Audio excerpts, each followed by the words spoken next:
There are enemies you can see, competitors, rivals, even strangers who dislike you openly. You know where they stand, and that clarity gives you strength. But there is another category of people who are far more dangerous. They don't come with warning signs. They don't announce themselves as enemies. They smile, flatter, and hide in plain sight. Yet if you fail to recognize them, they will quietly drain your peace, sabotage your progress, and strip away your wealth and energy. Psychologists call this group the dark triad.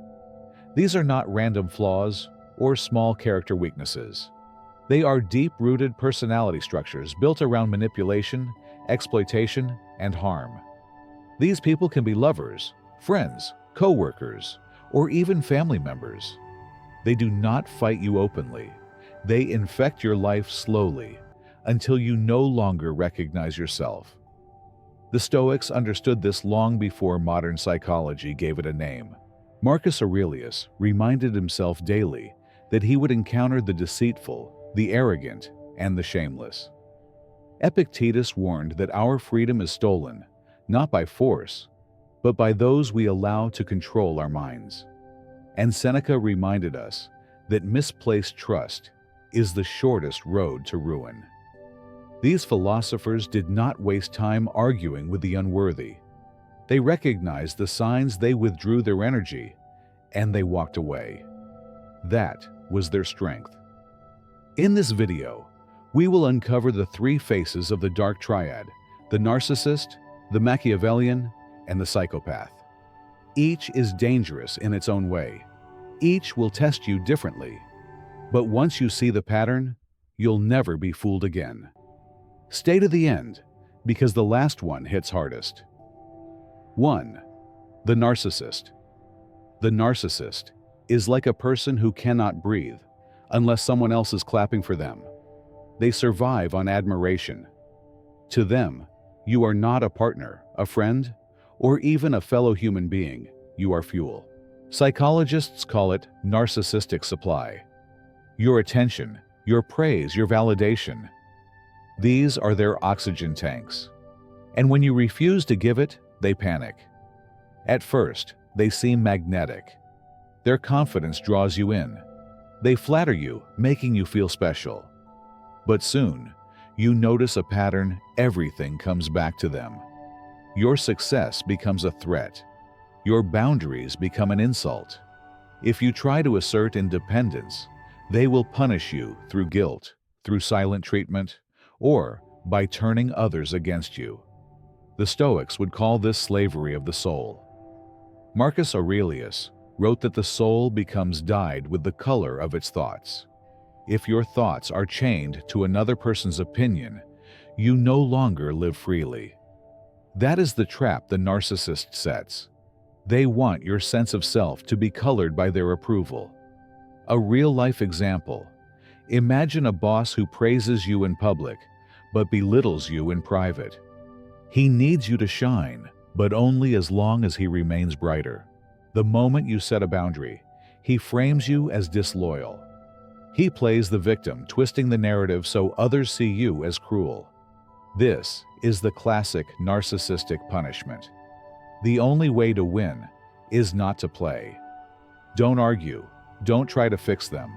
Don't beg for fairness. The Stoics teach us that external validation is a chain.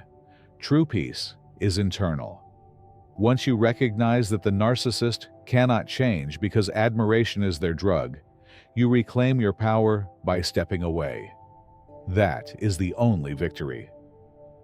2. The Machiavellian.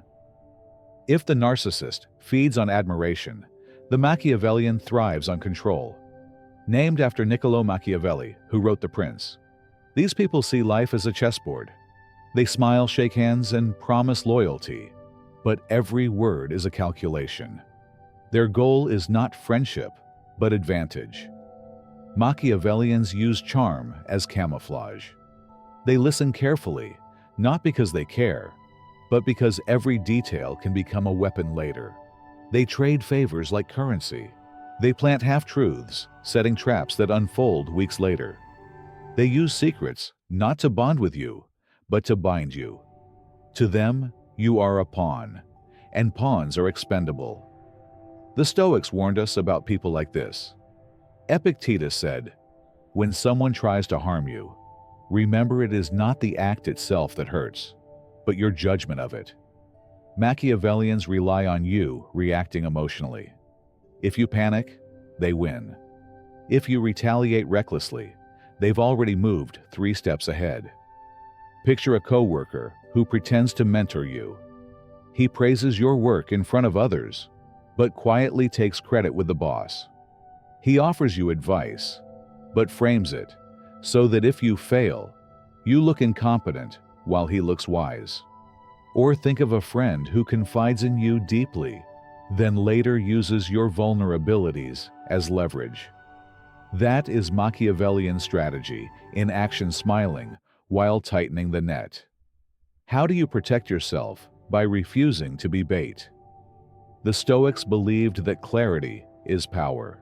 Seneca taught that no one can manipulate a man who needs nothing from them. When you operate with self-sufficiency and integrity, you remove their leverage.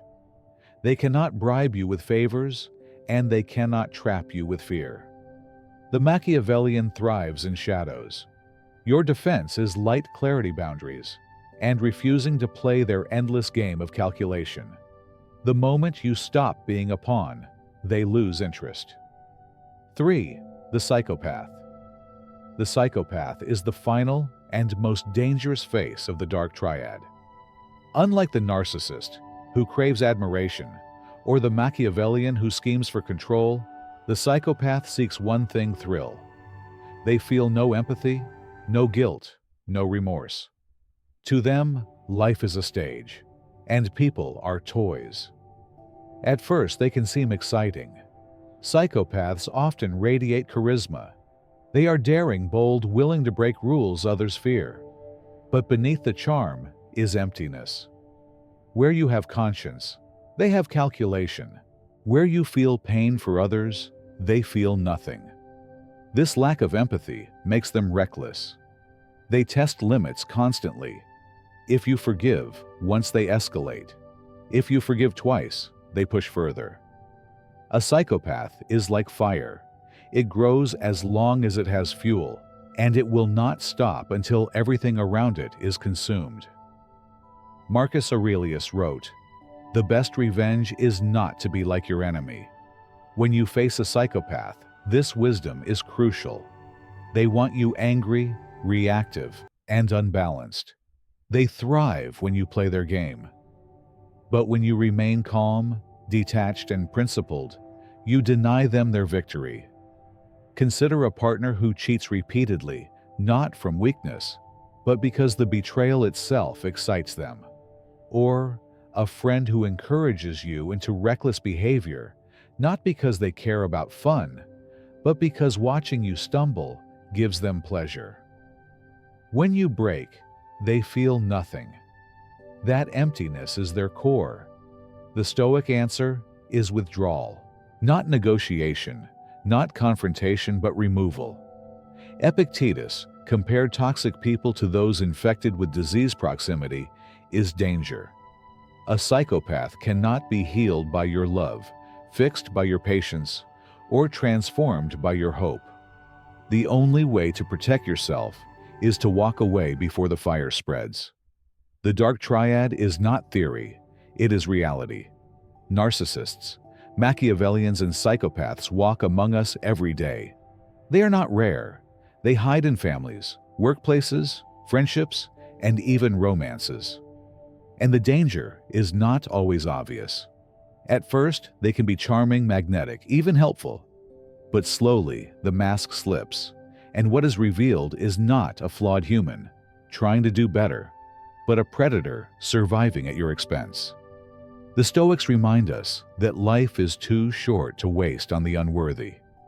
Marcus Aurelius said, "It is not that we have a short time to live, but that we waste a lot of it." To argue with these personalities, to hope they will change, or to sacrifice your peace in order to please them, that is wasted life. The moment you recognize the pattern, the only winning move is to walk. So ask yourself, who around you fits these descriptions? Whose behavior leaves you drained, manipulated, or unsafe? Recognizing the dark triad is the first step. Choosing your peace over their games is the second. That choice is yours. If this message resonates with you, share your experience in the comments below. Someone else may learn from your story. And if you want more timeless lessons from Stoic philosophy to guard your peace, subscribe to the channel. Because knowledge is not just power, it is protection. See you in the next video.